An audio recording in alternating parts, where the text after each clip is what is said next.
Hi guys! So long time no vlog po tayo, pero ngayon po mayroon akong i-vlog sa inyo at itong i-vlog ko sa inyo ngayon is a quick review ng isang product na nabili ko siya sa Watson. So ito po siya.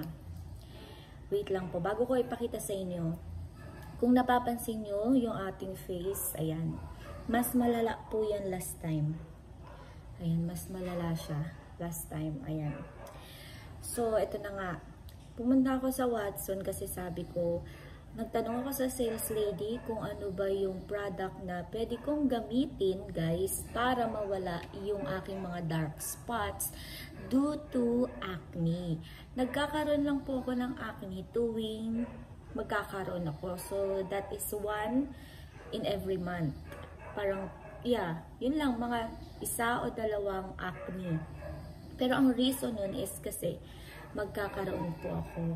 Pero naiiwan siya sa aking face. So ang sabi ko sa sales lady doon na hindi ko pa alam kung sales lady tawag sa Watson na, pero yung mga umiikot doon na nagtatanong sa iyo kung anong hanap mo para ma-address yung mga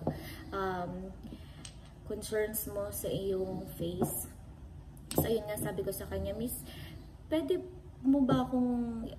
ka bang mag-recommend sa akin ng product na mawawala yung aking mga dark spots? So, ayun na nga guys. So, na-recommend niya po itong Revox. Ayan.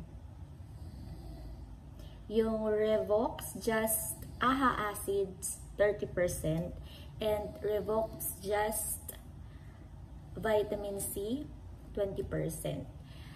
Guys, nung nag-research ako, actually guys, napaisip ako kung saan nagmumula yung sobra kong daming tigyawat.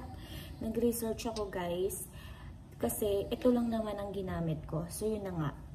Nung nakapag-research ako, meron palang tinatawag na skin purging. Ayan, skin purging pala guys ang tawag dito.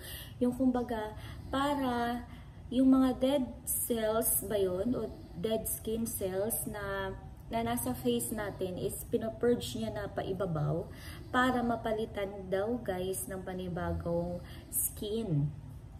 Pero ang talagang effect nun is mag-purge ka ng acne. So para masabi mo siyang skin purging siya, hindi siya acne talaga, is mabilis siyang mawala. Yes, mabilis siyang mawala. Like for example, 2 days lang ito. Sobrang laki nito, may nana yan nung nakaraan, pero parang after 1 day or 2 days lang, nawala na yung nana niya, so pahil na siya. So, pero bumalik naman ito guys, tsaka ito. Guys, alam nyo ba, hindi ko ma-imagine yung aking acne nung nakaraan. Kasi dito, at ayan, malalala yan sila to. Hindi ba sila gumagaling, may palabas na. So parang nababother ako, bakit ako nagkakaroon ng ganun? So ayun nga guys, may skin purging pala na tinatawag. Alam nyo ba guys kung magkano to? Ito ay $499, so 1,000 siya. Itong AHA Acids, ginagamit lang siya sa gabi. Ito namang Just Vitamin C, ginagamit lang siya sa umaga. Ngayon guys, nung na-research ko siya, sabi, kailangan daw magpatuloy ka lang. So parang wag kang panghinaan ng loob kung lumalabas yan. Kasi pagkatapos naman yan lumabas, mapapalitan ka naman ng much more clearer and brighter skin. Kaso nga lang guys, talagang nakaka-stress talaga siya. Ayan o. Tuwing papasok na lang ako guys sa school, nilalagyan ko na lang talaga siya ng concealer lahat. So buong mukha ko nilalagyan ko na ng concealer. So sa awa ng Diyos, medyo nawawala naman siya. May problem lang ako dito guys, dito sa Revox Just AHA Acid. Hindi ko lang alam, parehas pala silang nakakapag-exfoliate ng skin. Parehas silang nakakapag-purge ng skin. So etong 30% na acids na to, sa gabi, hindi ko na siya ginagamit. Parang 1 to 3 times yan. Parang 3 times ko siyang ginamit. Sabi ko, ayoko na. Sabi ko, ito na lang ako sa vitamin C. So, nung na-research ko guys, nakakapag-purge din pala siya ng skin itong Revox na vitamin C. Actually, hindi lang yung product yun ha. Yung ingredients talaga, which is yung AHA acids, tsaka yung yung vitamin C ay nakakapag-purge pala ng skin.